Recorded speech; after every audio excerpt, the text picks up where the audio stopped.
Olá! Hoje, no nosso programa, iremos falar sobre a crise do Segundo Reinado. Onde foi? Para onde vai? Causa câncer? Confira tudo isso hoje no Globo Repórter. Bem, lindos, vocês já perceberam isso? Eu já falei, né, que o Globo Repórter, um episódio é sobre alguma coisa muito bonita da natureza e o outro é uma desgraça de uma doença que mata metade da população, né? É muito doido aquilo ali. Bem, eu não assisto tem muito tempo, nem sei se tem ainda Globo Repórter, né? Mas acredito que sim. Vamos à questão religiosa, retornando à questão religiosa. Então, primeiro ponto, vamos pular aqui o slidezinho só para ficar mais fácil, né? Na Constituição de 1824, nós tivemos então, né, a Igreja se submetendo ao Estado, beleza? O Estado passou a comandar a Igreja. Para isso, nós temos que lembrar do padroado e do beneplácito.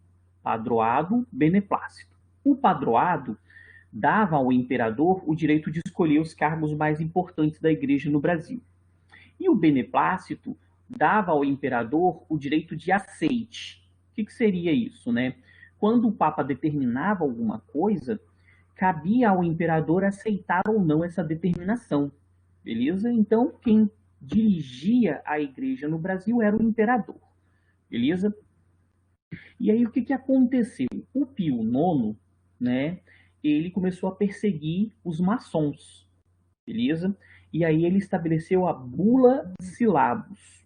Na Bula Syllabus, o Pio IX estabeleceu o seguinte: todos os membros da Igreja Católica, né, todos os padres, freis, bispos, todos que fazem parte do quadro da Igreja, do clero, que forem membros da maçonaria, precisam ser expulsos da Igreja. Beleza? Essa era a Bula Syllabus. E aí, com, né, a questão do beneplácito, Dom Pedro não aceitou. Beleza? Ele não deu o aceite. Isso porque Dom Pedro era maçom, então ele acabou protegendo, né, os seus. Então Dom Pedro disse que para o Brasil a Bula Syllabus não valia. Só que os bispos de Olinda e Belém acataram a determinação do Papa e começaram a expulsar quem era da maçonaria. O que Dom Pedro fez? Sim, isso mesmo, jovens. Ele mandou prender esses dois bispos.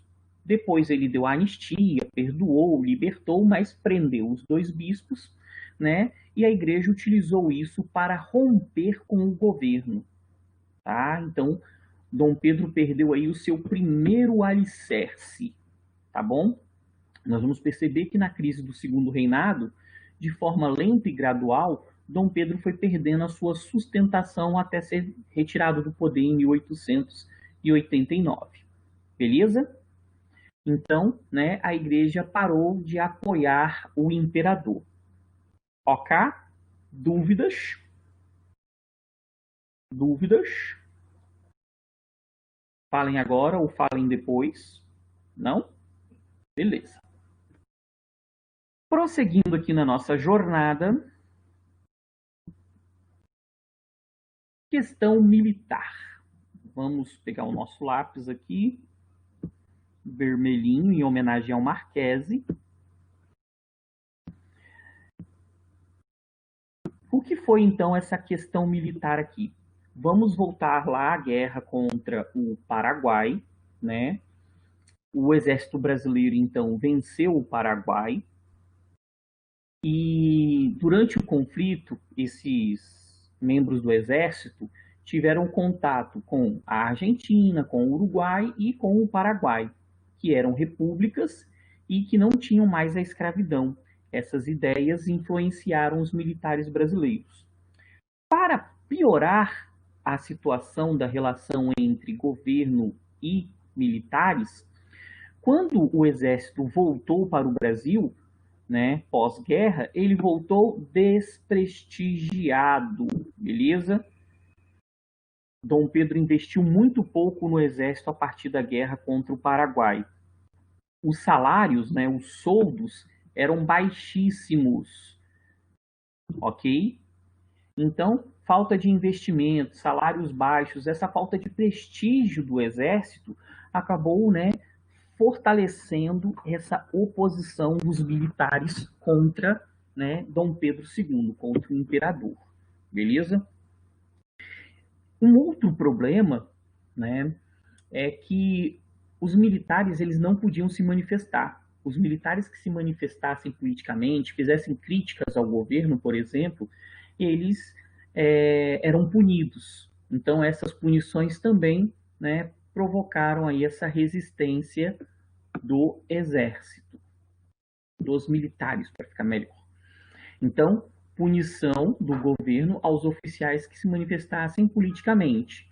Né? O Sena Madureira e o Cunha Matos foram militares que foram punidos por conta de críticas ao governo, tá bom?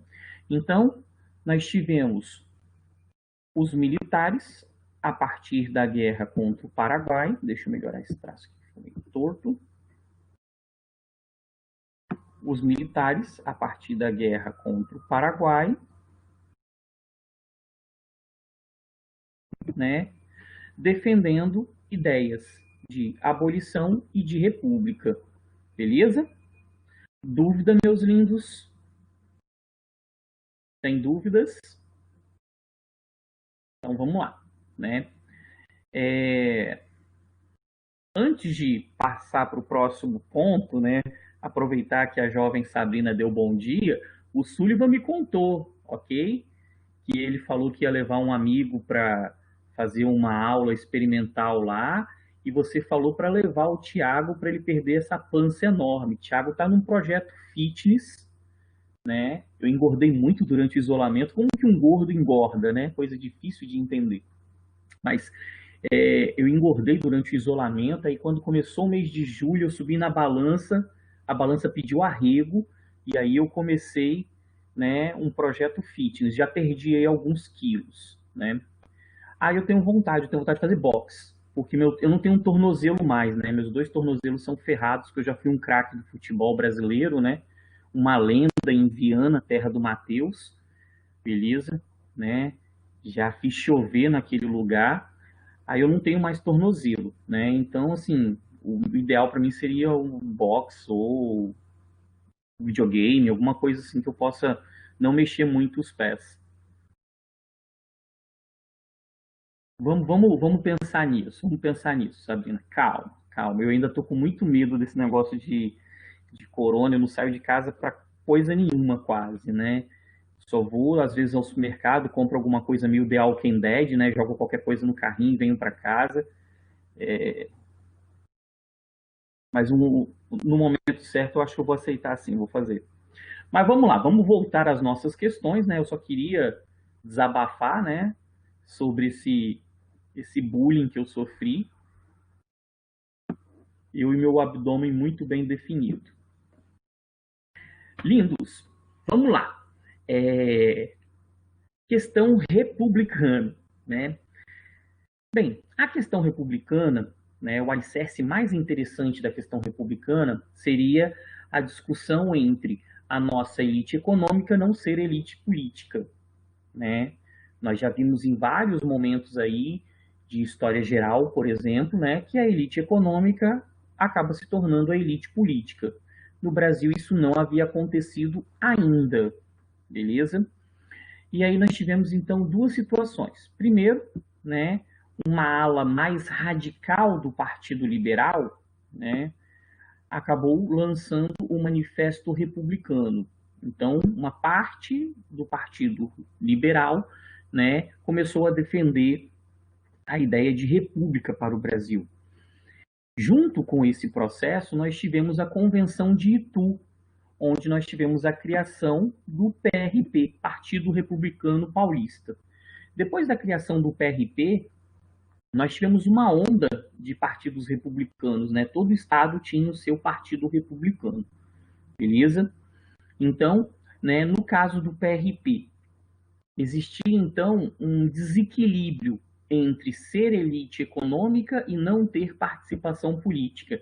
Isso, né, para aqueles cafeicultores lá da região do Oeste Paulista. Eles eram a elite brasileira, mas não tinham participação política. E aí, através do Partido Republicano, eles começam a buscar essa participação, tá bom?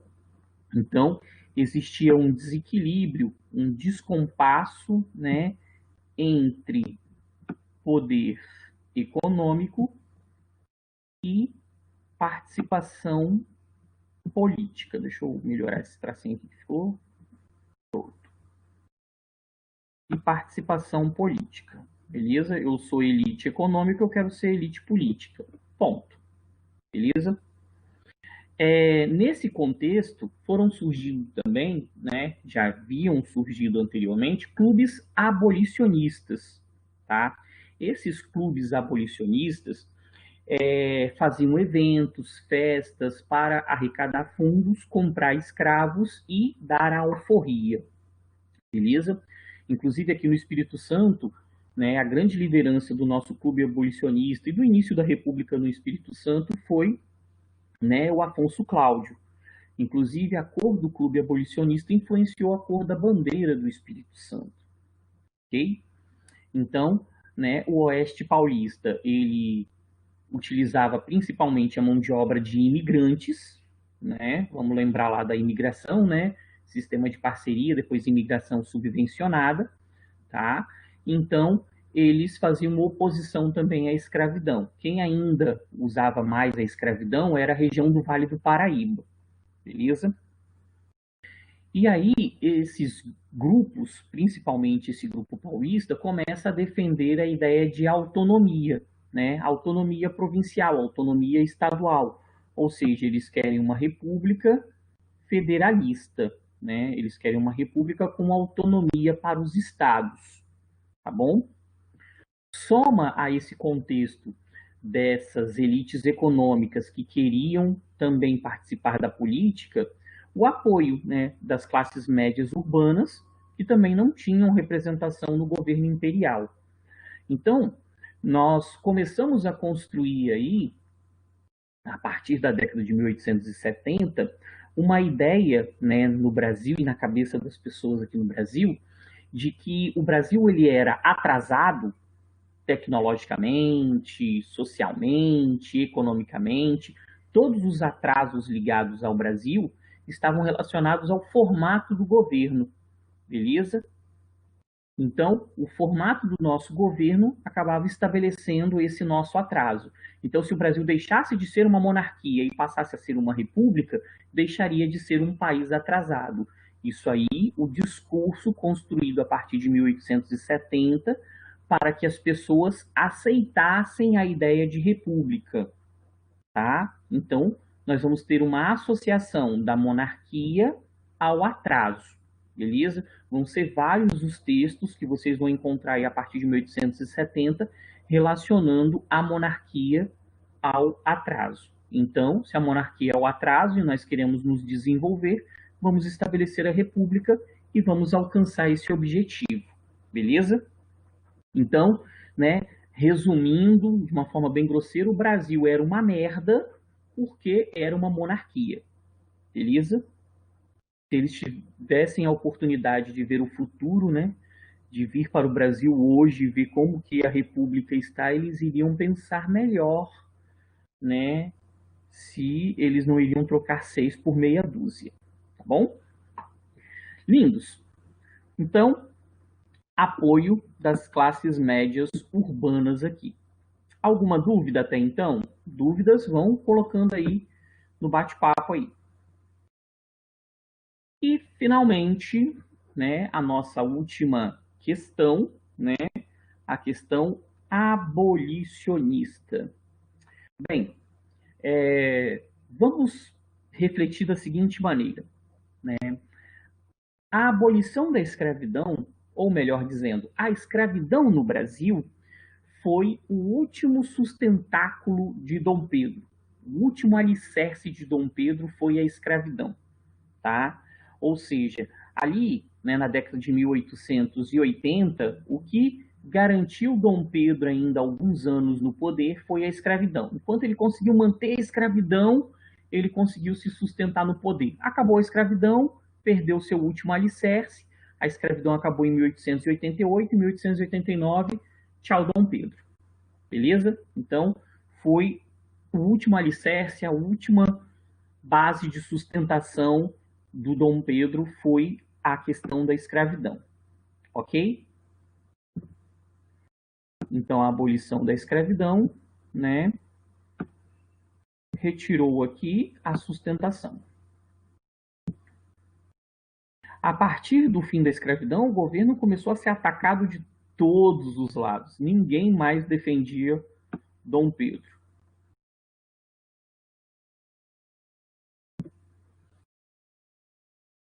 Bem, então o Império passou a ser atacado por vários, né?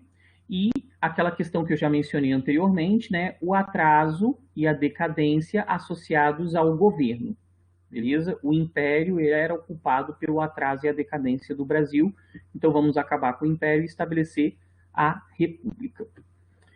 Bem, os movimentos abolicionistas no Brasil, né, os clubes abolicionistas, eles eram formados principalmente, né, por intelectuais, beleza? As camadas médias da população e setores do exército, beleza? Eram as pessoas aí que formavam aí, que conseguiam criar esses clubes abolicionistas, esse movimento abolicionista, que inclusive teve uma vertente, né, mais radical, com os caifases, né? Eu vou falar sobre isso no próximo slide aí, sobre esse radicalismo aí, né, dentro do processo abolicionista. Dentro dessa tentativa de Dom Pedro de se manter no poder através da manutenção da escravidão, nós tivemos Dom Pedro lançando paliativos, né? Ele era muito pressionado para acabar com a escravidão no Brasil, e aí ele foi se sustentando através de paliativos, mantendo a escravidão, mas acabando com ela, né, de forma lenta e gradual. Lei do ventre livre e lei do sexagenário. Vamos lá, Lei do Ventre Livre. Em setembro de 1871, né, foi estabelecido no Brasil que toda criança nascida a partir daquele momento era livre. Beleza? Então, a Lei do Ventre Livre libertou as crianças nascidas aí a partir de setembro, né, de 1871. Porém, contudo, todavia, entretanto, nós temos que analisar, né, essa Lei do Ventre Livre. Essas crianças, né, nascidas a partir de 1871, que estavam livres, elas na realidade não estavam livres. Por quê? Essas crianças precisavam ficar com as mães, né, precisavam de alimentação, e aí entrava a face nefasta, né, da Lei do Ventre Livre.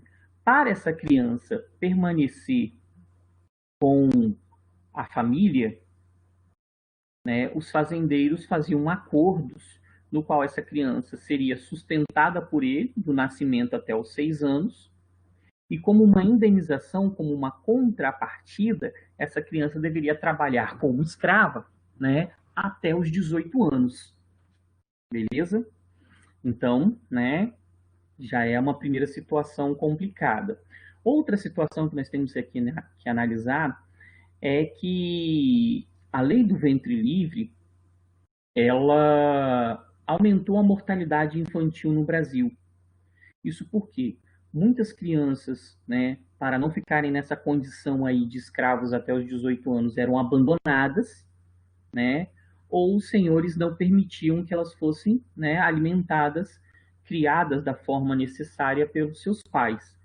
E aí a mortalidade infantil gigantesca por conta da Lei do Ventre Livre. Beleza? Lei do sexagenário, né? Outro paliativo também nessa pegada aí. A Lei do sexagenário libertava os escravos a partir dos 60 anos, tá? Essa lei também poderia ser chamada de Saraiva-Cotegipe. A Lei do sexagenário, ela, na realidade, né, beneficiou o fazendeiro. Isso porque, quando o escravo conseguia chegar aos 60 anos, ele já estava exausto, já não conseguia exercer, né, atividades pesadas. Então, esse escravo, ele era, entre aspas, né, vamos dizer várias aspas, sustentados pelo senhor. A partir do momento que o governo autorizou o senhor a se desfazer desse escravo, né, o senhor não precisa mais garantir o sustento deste. E aí, né, nós temos esses escravos sendo marginalizados, jogados na sociedade sem nenhuma condição de sustentar, beleza?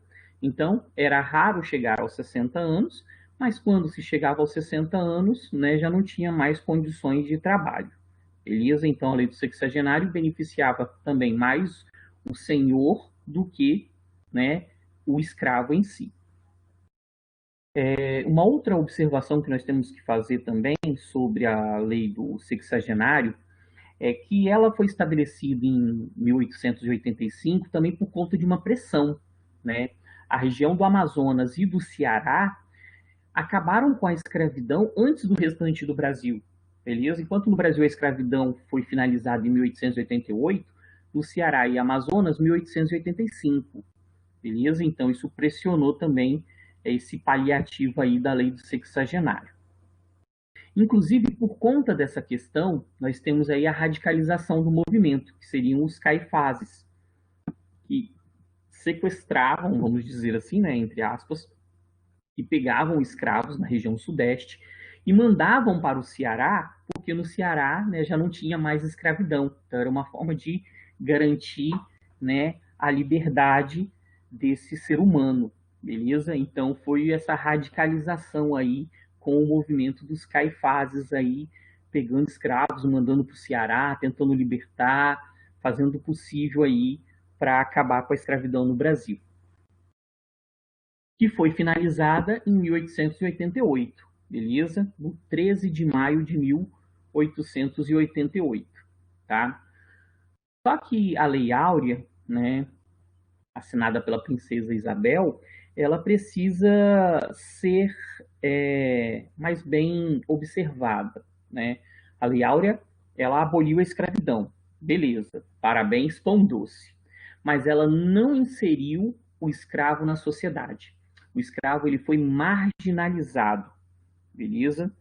E aí nós temos aí os nossos vários reflexos disso na nossa sociedade contemporânea, né? Do nosso preconceito enrustido, né? No Brasil não tem racismo, é um racismo enrustido, chega a ser até pior, na minha opinião, tá? O Thiago Freitas aqui falando, né? Do que, por exemplo, o racismo norte-americano, beleza? Que ele é mais aparente, tá? O nosso ele fica nas entrelinhas, né? Mas vamos voltar aqui à Lei Áurea. Então a Lei Áurea ela acabou com a escravidão sem indenização, né? O que fez com que essas pessoas que utilizavam os escravos ficassem muito insatisfeitas com o governo, né? Tirando o último alicerce, a última sustentação do governo de Dom Pedro II. O negro ele foi marginalizado, tá? Esses escravos, né? Eles foram marginalizados, eles não foram inseridos, não foi construído um processo de inserção, né, do ex-escravo na sociedade brasileira. Nós temos o início da favelização, tá? A primeira onda da favelização foi com a abolição, né, com a marginalização desses escravos, desses ex-escravos, melhor dizendo. A segunda já lá no Rodrigues Alves, beleza? E nós temos, inclusive, episódios que foram, assim, deploráveis, né? Quando a escravidão foi finalizada no Brasil, esses ex-escravos saíram da fazenda, felizes da vida, né? Abandonaram essas fazendas e foram, né, encontrar aí o seu caminho, um emprego, a sua vida. O seu direito de cidadão agora estabelecido. Só que muitos desses voltavam às fazendas e pediam para voltar a ser escravos, porque como escravos, pelo menos a alimentação eles tinham, né? E eles foram libertados da escravidão, mas não foram inseridos na sociedade, foram marginalizados. Então, eles não conseguiam se sustentar, não conseguiam empregos, as pessoas davam empregos aos brancos, não aos pretos, né? Então, tudo isso acabou criando essa marginalização, né, de pretos no Brasil. Tá? E aí nós temos os vários reflexos até hoje aí na nossa sociedade. Ok? Então, a Lei Áurea ela acabou com a escravidão, mas ela não inseriu, né, esse ex-escravo na sociedade brasileira. Eles foram marginalizados. Com isso, Dom Pedro, então, perdeu o seu último sustentáculo, o seu último alicerce. E aí nós temos o processo de proclamação da República. Dom Pedro, né, em 1888, ele até tentou fazer uma reforma política. Ele até tentou estabelecer aí uma abertura, vamos dizer assim, tá? Ele tentou estabelecer reformas inspiradas e lideradas pelo Visconde de Ouro Preto. Essas reformas pretendiam dar autonomia às províncias, liberdade de culto, de educação, de ensino, né? Senado temporário, ou seja, fim do Senado vitalício, beleza? Só que o parlamento, o Congresso, já não estava mais, né, apoiando Dom Pedro. E aí o Congresso negou, né, a reforma de Dom Pedro II, e aí Dom Pedro II utilizou o poder moderador, né, ele dissolveu o parlamento, beleza? O que ampliou a insatisfação contra Dom Pedro II. E aí nós entramos na questão das fake news de 1889, né? Vários jornais começaram a publicar algumas matérias tendenciosas, falsas, de que o governo, né, iria prender militares por manifestações políticas. Entre esses militares, o Deodoro da Fonseca. O Deodoro acreditou, ou se fez acreditar, né? E por conta desses boatos, nós tivemos o golpe militar que acabou com a monarquia e estabeleceu a república no Brasil. O Marechal Deodoro da Fonseca, então, liderou essa rebelião, né? E aí nós temos algumas situações. Por exemplo, o José Murilo de Carvalho, né? Ele tem uma obra chamada Os Bestializados, onde ele utiliza como base, né, a fala do jornalista do período Aristides Lobo, que a população assistia à proclamação da República de forma bestial, não sabiam o que estava acontecendo. As pessoas estavam olhando aquilo no Rio de Janeiro achando que era uma parada militar, né, achando que era uma festa, um cortejo, alguma coisa assim, e na realidade estava acontecendo o processo de proclamação da República, ou seja, não houve participação popular na proclamação da República no Brasil. E aí Deodoro da Fonseca invade o palácio do governo, né, e proclama a República. Mas aí nós precisaríamos de um feriado duplo, né? Dia 15 de novembro, proclamação da República. Dia 16 de novembro, ficar sabendo da proclamação da República. Porque Dom Pedro II, ele não estava no palácio, ele estava lá em Petrópolis. Ele gostava de um clima mais agradável, né? Rio de Janeiro, quente pra caramba, pô, pra Petrópolis. Então ele estava em Petrópolis, ele só ficou sabendo disso no dia 16, né, que ele não era mais imperador do Brasil, que o Brasil era uma república. Nós tivemos aí um processo onde o imperador não tinha apoio de ninguém, então não houve resistência, tá? Para não dizer que não houve resistência, nós tivemos um disparo, tá? Um assessor, né, uma pessoa ligada a Dom Pedro, tentou se enfurecer durante o processo de proclamação de Deodoro da Fonseca, né, processo de proclamação da República, e tomou um tiro no bumbum, beleza? Foi o disparo que aconteceu aí durante esse momento, ok? Então, né, dessa maneira, através desses boatos, nós tivemos aí, né, o fim da monarquia e o início da República.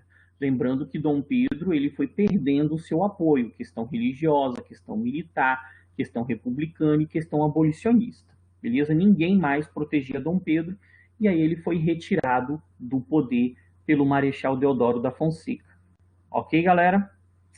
Alguma dúvida, meus lindos? Falem agora ou falem depois.